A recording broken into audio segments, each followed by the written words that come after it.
Texas is famous for its size, its oil, its attitude. But there is another Texas, one that does not make the postcards. Scattered across its deserts, buried in its hill country, and sinking into its forgotten plains are towns that once pulsed with life. Towns that had newspapers, churches, schools, and saloons. Towns that believed they were going to last forever. They didn't. In this video, we are uncovering 13 ghost towns in Texas that most maps have quietly erased.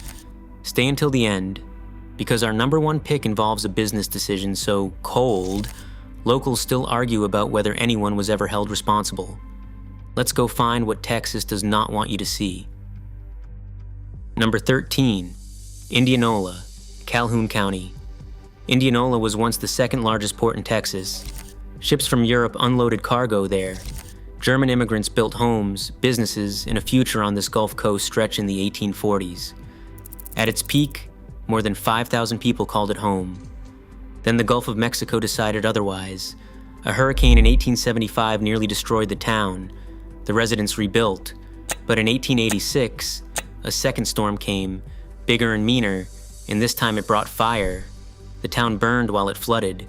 When the water pulled back, there was almost nothing left to save. Today, at low tide, you can still see fragments of the old seawall jutting from the sand. The Gulf just sits there, quiet, like it has no memory of what it did. Lobo sits in the high desert of West Texas, about 30 miles from the nearest working gas station. It was never large, a few hundred people farming and ranching through the early 20th century. Post office, school, general store. That was enough. What killed Lobo wasn't dramatic, no flood, no fire. The highway just moved. When the main road was rerouted in the 1980s, the economic logic of staying vanished overnight.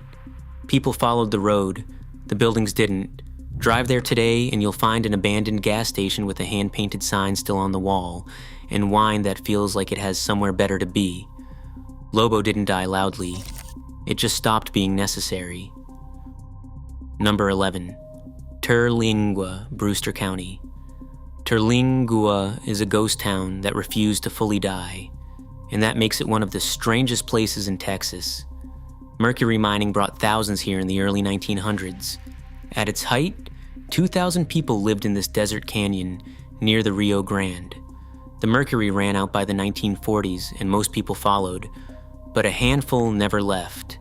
Over the decades, artists, hermits, and people escaping conventional life drifted in.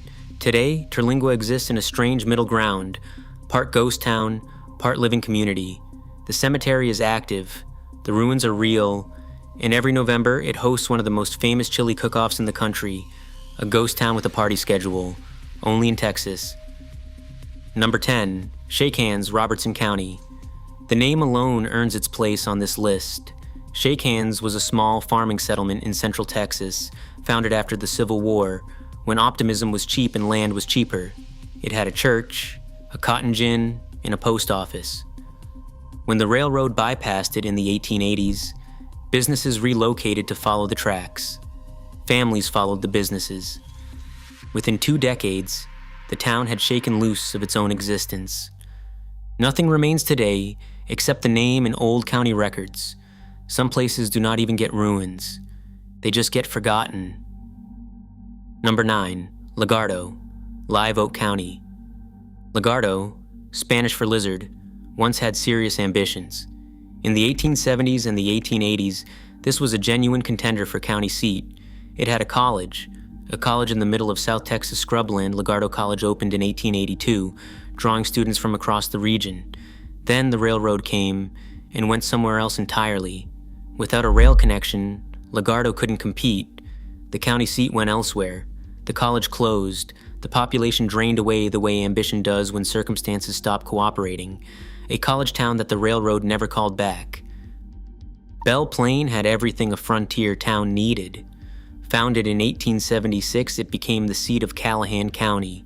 College, hotels, newspapers, and the energy of a place that believed it was becoming a city. The railroad had other plans. When tracks went through Baird instead of Belle Plaine, the unraveling began. The county seat moved. The college closed. Families loaded wagons and followed the tracks. By 1900, Belle Plaine was empty.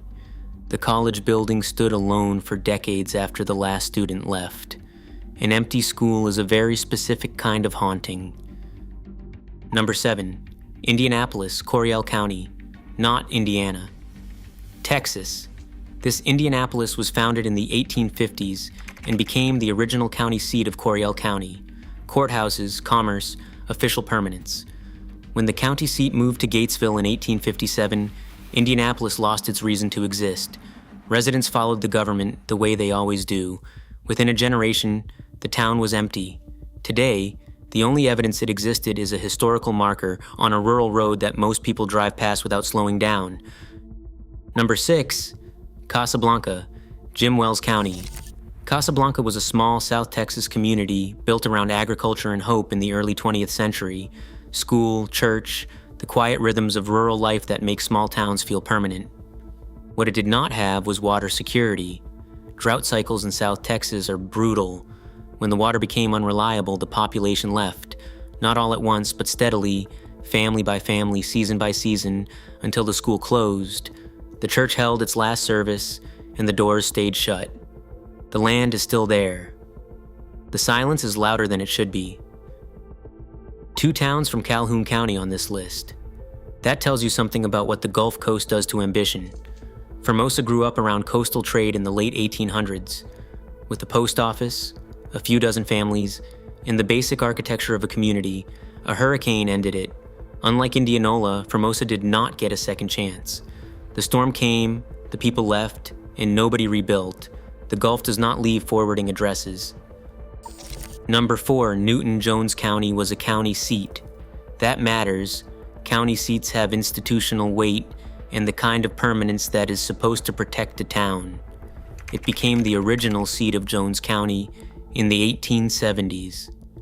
Then came the railroad. Then came a vote. The seat moved to Anson, which sat on the new rail line. The buildings emptied. The records moved. The name stayed on maps a little longer than the people did, the way names always outlast the places they belong to.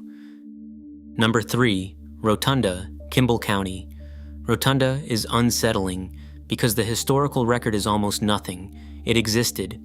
People lived there in the late 1800s in the hill country, and then it stopped existing. Without flood, without fire, without explanation. What remains are a few references in old county documents. No ruins, no markers. Rotunda did not fade. It evaporated. Complete erasure is somehow more unsettling than ruins. At least ruins prove something was there. Number 2, Seminole Wells in Gaines County. Seminole Wells existed entirely because of water. In the high desert, a functioning well is not a convenience, it is survival. Settlers clustered here in the late 1800s, ranching in country that demanded everything you had just to stay even. When the water table dropped and the economics stopped making sense, Seminole Wells emptied out. No single disaster, just the slow math of a place that stopped adding up. The wells still exist, dry now, marked by rusted hardware half buried in the sand. Everything else is wind. Number 1, Kennedy Switch, Karnes County. Here's the one that doesn't sit right. Kennedy Switch was a small railroad community in South Texas, named after Mifflin Kennedy, one of the most powerful ranchers in 19th century Texas. It existed because the railroad needed it. A switching station, workers' housing, the infrastructure of an active rail line. When the railroad restructured in the early 20th century, Kennedy Switch was deemed unnecessary. The switch was removed. The workers relocated. The town was switched off. What makes this different from every other town on this list is not the abandonment. What makes it different is the deliberateness. Someone made a decision in a boardroom, signed a document, and a community ceased to exist. No public debate, no notice period, just a business decision with human consequences that the people living there had no vote in. The land was absorbed into surrounding ranches. The name survives only in historical records, and somewhere in a filing cabinet nobody has opened in decades. There is probably a memo that explains, in calm bureaucratic language, why Kennedy Switch needed to go. That memo is the real ghost.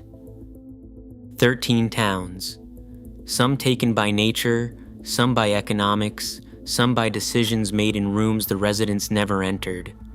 Texas is bigger than most countries, and it has been quietly erasing pieces of itself since before it was a state.